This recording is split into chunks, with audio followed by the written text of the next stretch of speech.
Hi everyone, again welcome back to my YouTube channel. So this is the third video for Angular 21 tutorial. Okay, so ये video में we are going to see how to create the component in Angular. Like उसके पहले ना एक क्या करते हैं, under the app folder we are going to create one folder of name component. Make sure कि आप भी ऐसे ही करना, मतलब इन द सेंस अभी जो भी अपन टॉपिक पढ़ेंगे ना उसका एक एक कंपोनेंट अंदर दिस इस कंपोनेंट फोल्डर में बनाएंगे। ठीक है। तो सबसे मेरा फोल्डर रहेगा एनजी जनरेट कंपोनेंट स्टूडेंट बना देती हूँ मैं, ताकि फर्स्ट कंपोनेंट में बना देती है या फिर डायरेक्टली डेटा बाइंडिंग बना देती हूँ जो अपना फर्स्ट टॉपिक रहेगा। ठीक है। सो एनजी स्टैंड फॉर, मतलब NG for generate the comp, NG मतलब एंगुलर का वर्जन ये हो गया। Then G for generate, C for component and followed by the component name.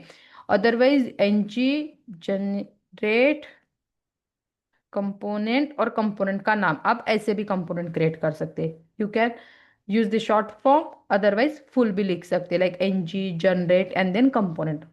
Okay. So मैंने कंपोनेंट क्रिएट किया, as you can see here. जैसे मैंने ये मतलब कमांड एंटर की ना, मेरे 4 फाइल क्रिएट हो गई under this component folder. So component में डेटा बाइंडिंग नाम का एक फोल्डर क्रिएट हुआ होगा, देखो S R C app then component, under this component एक डेटा बाइंडिंग का फोल्डर क्रिएट हुआ। एंड देन डेटा बाइंडिंग के फोल्डर के अंदर मेरी 4 फाइल क्रिएट हो गई। यहाँ पे दिखा भी है कि बाइट्स कितनी है, मतलब उसकी साइज भी कितना है ये फाइल का। तो सबसे बड़ी साइज मुझे लगता है कि स्पेक्स की होंगी, मतलब टीएस की होंगी, टेस्टिंग फाइल की, क्योंकि इसमें सबसे ज़्यादा कोड लिखा है। Okay. Then we have CSS की फाइल है, देन टीएस की फाइल है, and then we have the HTML file. Got it. ये अपनी फाइल हो गई 4 जो मैंने क्रिएट की वो। अभी यहाँ पे सबसे पहले देखेंगे अपन कि अपना TS file. Now forget about this spec dot TS. Okay, we are going to focus only on TS file. So ये हो गया सबसे पहले मेरा इम्पोर्ट कंपोनेंट, वो हो गया एंगुलर कोड से। देन कंपोनेंट क्या है, एक नथिंग बट दी डेकोरेटर है। सो इन नेक्स्ट वीडियो में जैसे जैसे अपन आगे बढ़ेंगे मैं बताऊंगी आपको डेकोरेटर वगैरह क्या है। बट तब तक याद रखो कंपोनेंट एक डेकोरेटर है। याद कैसे रखना, this is file nothing but the component just because of at rate component. Let's see, I have remove this one. Now can you guess कि ये कंपोनेंट है, आप आपको समझेगा। ये तो एक नॉर्मल फाइल है, नॉर्मल एक क्लास की फाइल है, ऐसे भी बोल सकते हैं आप। जस्ट बिकॉज ऑफ ये सेक्शन मीन्स एड्रेट कंपोनेंट, ये सेक्शन की वजह से ही आप पता कर सकते हो कि नहीं this is nothing but are the component. Got it. And then we have the selector also. Selector means each and every person, उनका एक यूनिक नेम होता है। वैसे ही कंपोनेंट को यूनिक नेम नथिंग बट कहाँ से प्रोवाइड होता है, सिलेक्टर से। अपन चेंज भी कर सकते हैं सिलेक्टर का नाम जो आपको देना है वो, but as a rule practice followed करते हैं ऐप से। एंड देन जो भी आपका कंपोनेंट रहेगा वो नाम, ऐप एंड कंपोनेंट का नेम। ओके, ये हो गया। Then imports, imports in the sense suppose मुझे कुछ मॉड्यूल्स यूज करने हैं एंगुलर में। पहले कैसे था, अपने पास ऐप मॉड्यूल डॉट टीएस था, ऐप मॉड्यूल डॉट टीएस में अपने सब मॉड्यूल रहते थे। अभी वैसा कुछ भी नहीं रहा। करेक्ट। मुझे जो भी कुछ यूज करना हो ना, तो मैं इसके लिए ही पर्टिकुलर डेटा बाइंडिंग कंपोनेंट के लिए तो अंडर द इंपोर्ट सेक्शन मुझे जो भी चाहिए वो यूज करेंगे। लाइक कंसिडर करो मुझे फॉर्म्स यूज करना है तो मुझे यहाँ पे फॉर्म्स मॉडल इंपोर्ट करना पड़ेगा, या अदर कुछ पाइप यूज करना है तो पाइप, मतलब जो भी आगे के टॉपिक पढ़ेंगे वो उसके हिसाब से देखो। Then we have the template URL and the style URL. Now tell me one thing कि without template URL can we write यार, मतलब एचटीएमएल का कोड लिख सकते हैं क्या विदाउट टेम्पलेट यूआरएल? या we can. Instead of writing template URL ना, we have to write here template. देखो, गॉट इट। टेम्पलेट में मुझे जो कोड लिखना है ना वो लिखूंगी मैं, like D you hi this is a my first component. Okay, and इसको ड्यू को क्लोज कर देती हो।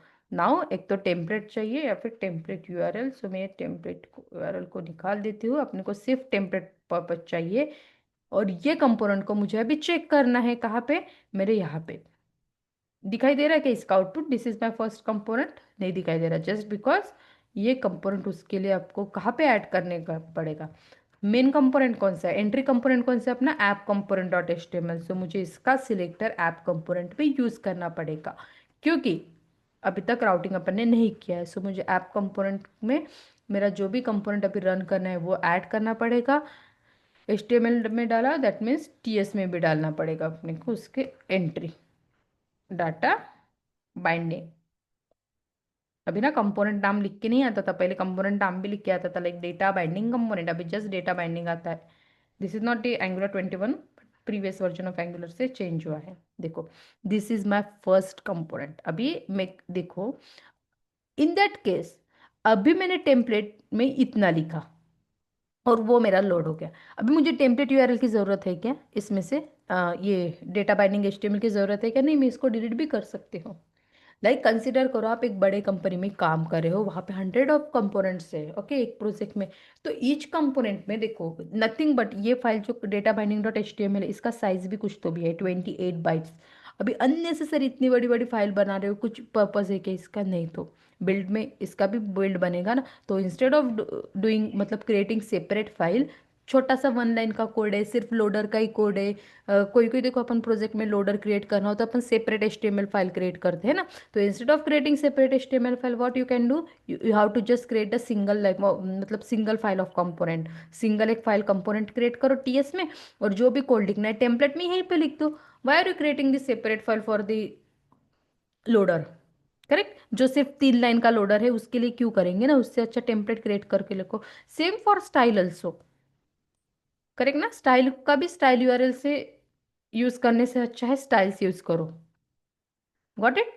ये हो गया अपना मतलब, you can say if anyone ask you क्या सिंगल TS फाइल आपका कंपोनेंट रह सकता है क्या, so at that time you can say yes, मेरी सिंगल फाइल भी कंपोनेंट रह सकता है। बट मेक श्योर उसमें ये एड्रेट कंपोनेंट रहना चाहिए, अदरवाइज ये कंपोनेंट कहलाएगा ही नहीं। That is at rate component decorator. Got it? मतलब टेम्पलेट यूआरएल का पर्पस क्या है, स्टाइल यूआरएल का पर्पस क्या है, ऐसे मल्टीपल चीजेस है यहाँ पे आते हैं। वो जैसे जैसे आगे बढ़ेंगे ना वैसे वैसे देखते जाएंगे, like what is the encapsulation, there are so many things यहाँ पे ऐड है। करेक्ट? ये हो गया आपका कंपोनेंट के बारे में।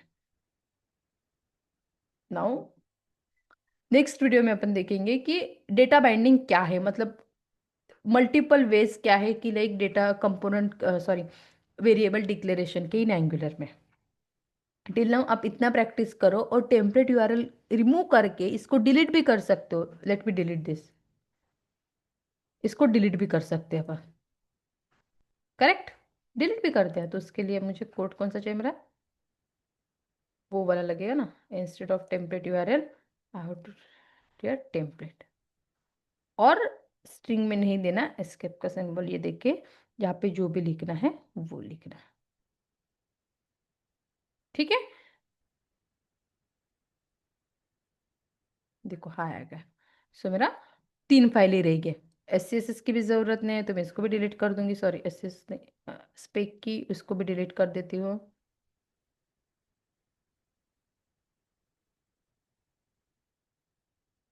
स्पेक को भी डिलीट कर देंगे अपन। ठीक है, इसको भी डिलीट कर दें। मतलब 2 ही फाइल मेरे कंपोनेंट रह गया। और now again let me do one thing, style को भी डिलीट कर देते हैं ना, एक ही फाइल कंपोनेंट बना के देती हूँ मैं आपको। इंस्टेड ऑफ फिर स्टाइल्स यूआरएल यहाँ पे मुझे लिखना पड़ेगा स्टाइल। करेक्ट, और यहाँ पे लिखना पड़ेगा जो भी स्टाइल रहते हैं ना अरे फॉर्मेट में रहती है वो। ठीक है, ऐसे लिखते हैं स्टाइल, जो भी स्टाइल अप्लाई कर रहे हैं आपको वैसे। तो आप बोल सकते हैं ना कि अभी मेरा देखो एक सिंगल फाइल है सिर्फ data binding dot TS, still data binding of TS मेरा एक कंपोनेंट कहलाता है। Got it? तो ये हो गया आपका कंपोनेंट के बारे में।